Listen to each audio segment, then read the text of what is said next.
Hello हाँ। Everyone, welcome to Advait education A and J exam. This is Ranjan. और जैसा कि आप सब जानते हैं कि सीएसईबी ने जे एग्जामिनेशन के रिजल्ट्स कर दिए हैं डिक्लेयर। और इलेक्ट्रिकल इंजीनियरिंग के जो कैंडिडेट्स हैं उसमें से बहुत सारे बच्चे सेलेक्ट हुए हैं। और उन सभी स्टूडेंट्स में से हमारे बहुत सारे जो स्टूडेंट्स हैं जो रेगुलरली कोर्स फॉलो कर रहे थे, जो रेगुलरली मस्त तरीके से पढ़ाई कर रहे थे, वो सारे बच्चे भी हुए हैं सेलेक्ट।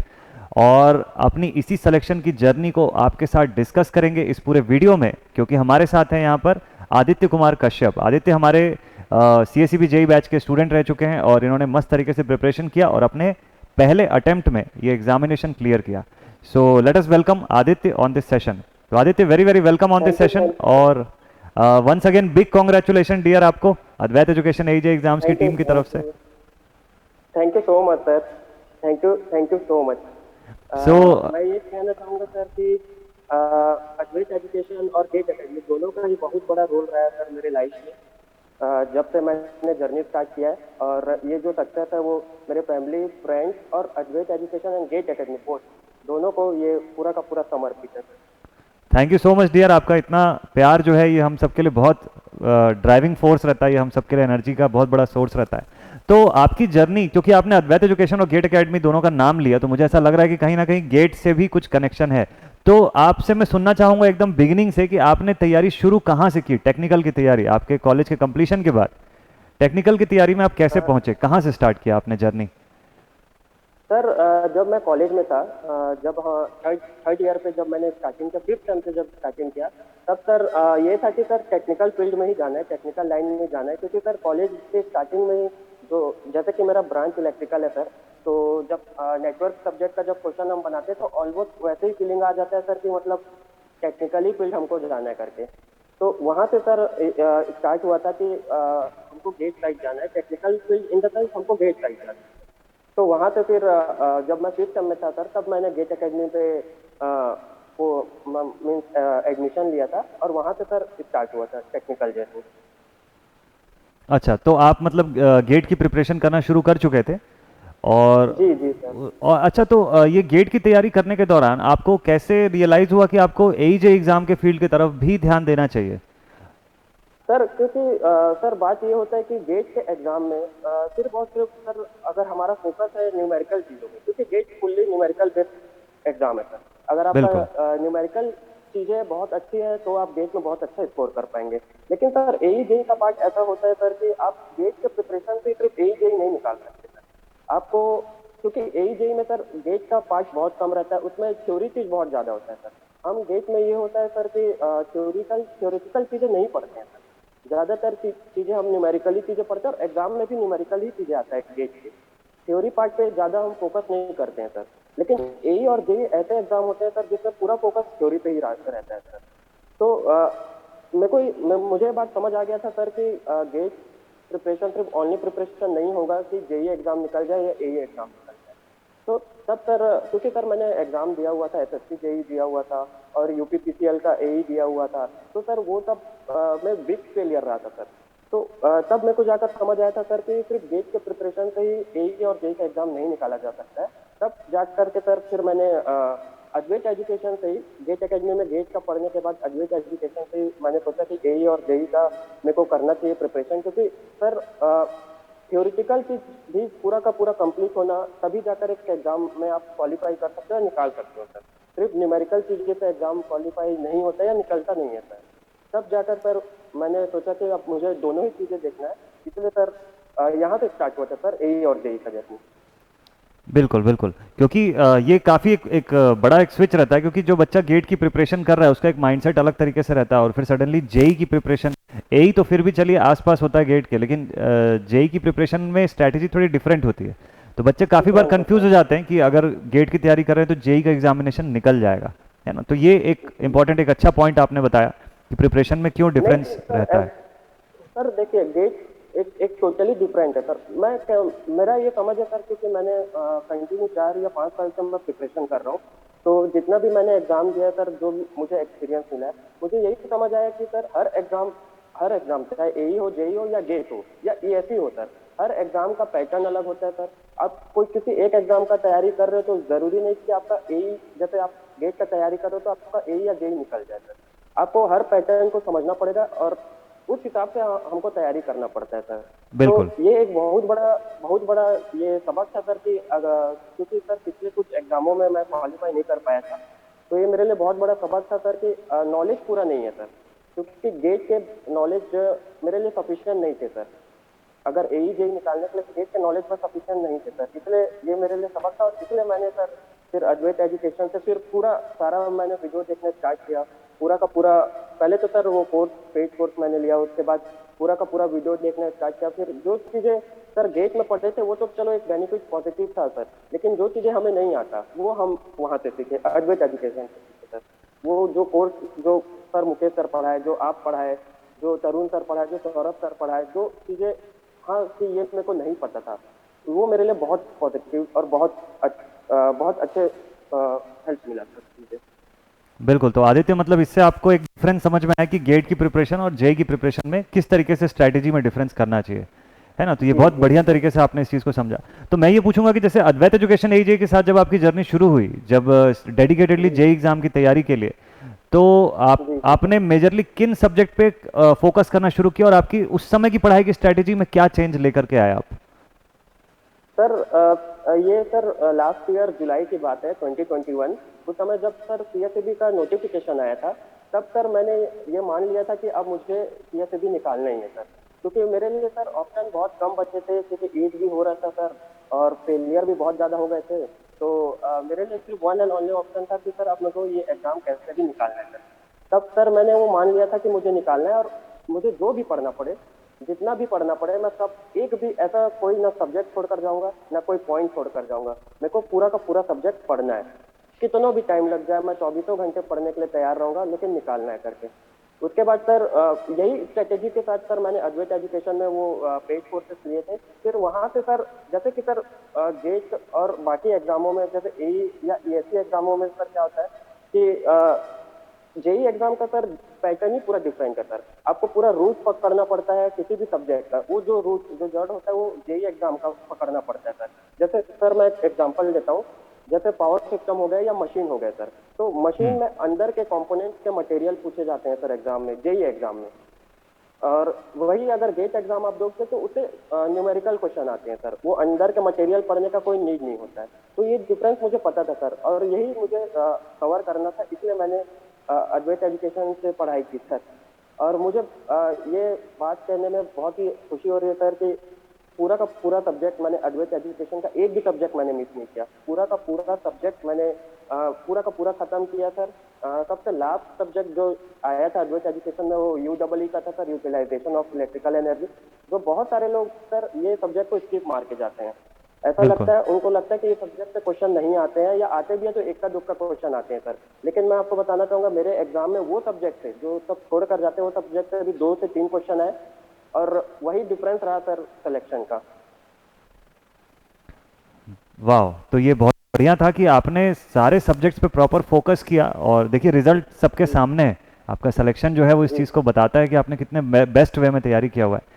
तो जी अब सर। ये जैसे कोई भी एस्पिरेंट जब तैयारी कर रहा होता है तो वो बहुत सारे माइंडसेट से गुजरता है। कभी कभी ऐसा होता है कि हमको पढ़ने के समय ऐसा कॉन्फिडेंस भी लूज हो जाता है कि हम सेलेक्ट हो पाएंगे या नहीं हो पाएंगे, इस तरीके से। तो क्या जी आपके माइंड में भी कभी ऐसा थॉट आया पूरी तैयारी के दौरान? सर बिल्कुल आता था सर, क्योंकि ऐसा जैसे कि सर मैंने बताया कि फेलियर बहुत ज्यादा हो गए थे सर लाइफ में। मैंने बहुत सारे एग्जाम दिए जो नहीं निकल पा रहे थे मुझसे। कहीं ना कहीं चूक हो रहा था सर, किसी ना किसी सब्जेक्ट में चूक हो रहा था। तो एक माइंड में ये भी रहता था कि सर अब इसमें नहीं होगा तो मैं क्या करूंगा करके।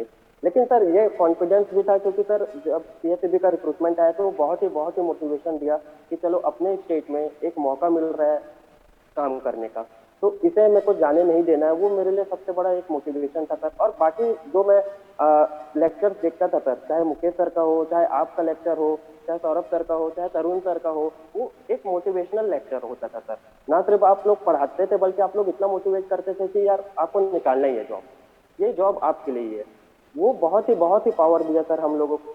जैसे मुझे, और मेरा एक दोस्त भी है सर जिसका नाम तरुण है, उसने भी सीएसईबी निकाला है, वो भी आप लोगों से पूरा मोटिवेशन लेकर, मतलब। और सर ढांगे सर का भी मैं इसमें बहुत बड़ा रोल मानता हूँ सर अपने लाइफ में, उमेश ढांगे सर का भी, क्योंकि उनके वीडियो से भी हमें बहुत मोटिवेशन मिलता है सर। वो जो हर डे वीडियो डालते हैं, उनसे बहुत बहुत मोटिवेशन मिलता है सर। तो यही सब रीजन है सर मोटिवेशन के।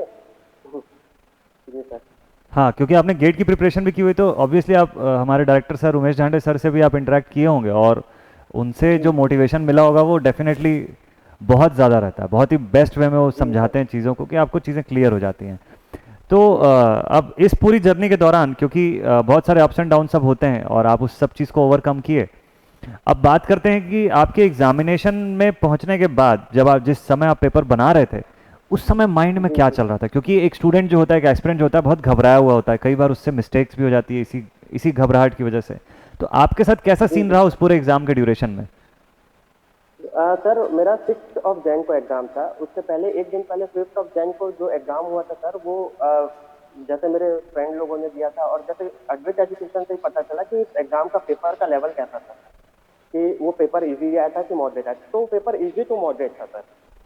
तो उससे समझ आया कि सर पेपर अच्छा आ रहा है, मतलब आप बना सकते हो, अच्छा अटेम्प्ट ले सकते हो। तब जब सर मैं गया एग्जाम देने के लिए, जब हमारा 6 Jan को एग्जाम था, 6 Jan 2021 को 2022 को हमारा एग्जाम था। तो हम्म। सर जब पेपर बनाना स्टार्ट किए तो मुझे समझ आया कि पेपर इजी है सर। पेपर हमारे टेस्ट इजी आए थे। तो सर मेरा यही एम था कि मेरे को हर इजी क्वेश्चन था, तो सर मेरे को इजी क्वेश्चन को गलत नहीं करना है। इजी क्वेश्चन क्या होता है सर, जल्दी में ना एक ऐसा क्वेश्चन ऐसा जरूर होता है जो आप हड़बड़ी में गलत करते हो। तो वो चीजें मुझे नहीं करना था सर हड़बड़ी में गलत, क्योंकि ये मैं पहले बहुत सारे एग्जामों में कर चुका हूँ। ये वाला गलती एग्जाम में गलती करना है मैं बहुत सारे एग्जामों में कर चुका हूँ सर, कि जल्दी में इजी क्वेश्चन भी गलत कर जानना। तो ये मैंने माइंड सेटअप बना के दिया था कि पेपर इजी टू मॉडरेट आ रहा है। क्योंकि मुझे आप लोगों से पता चल गया था 5 Jan में कि वो 5 Jan का पेपर कैसा था। तो ये था कि चलो टफ भी आएगा तो जो मेरा बेस्ट है मैं वो दूंगा। मैं ऐसा कोई तुक्का वाला नहीं मारना चाहता किसी भी क्वेश्चन में, क्योंकि तुक्के मारने से सर नेगेटिव होते हैं और नेगेटिव से और पीछे जाते हैं।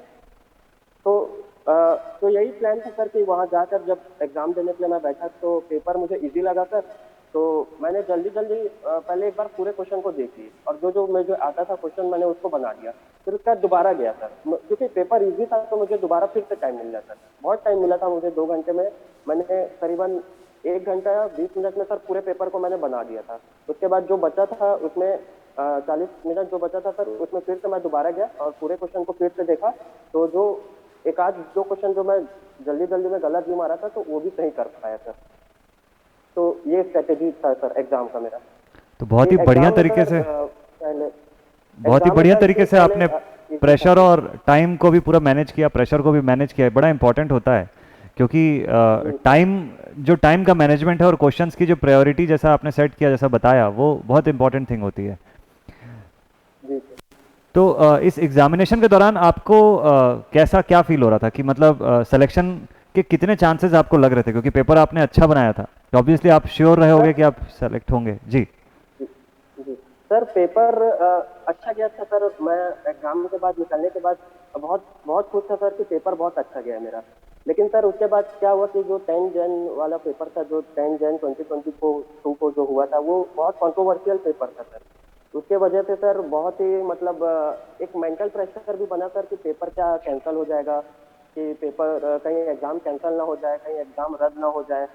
ऐसा करके बहुत मेंटल प्रेशर था सर। और रिजल्ट नहीं दे रहे थे सर 6 महीने से। अभी 6 महीने के बाद जब पीएससीबी ने रिजल्ट जारी किया तो एक रिजल्ट जब नहीं आ रहा था तो सर और भी ज्यादा टेंशन आना चालू हो गया था कि कहीं एग्जाम तो कैंसिल नहीं कर देंगे कहीं वो। लेकिन एक बिलीव भी था सर कि अगर कुछ भी होता है, अगर एग्जाम कैंसिल भी होता है, अगर सिलेक्शन नहीं भी होता है, तो इतना बिलीव आ गया था सर और इतना मेरे पास नॉलेज एई जेई या गेट आ चुका था सर कि आगे जो आने वाले एग्जामों में था वो मैं इजिली क्रैक कर पाऊंगा। ये था सर।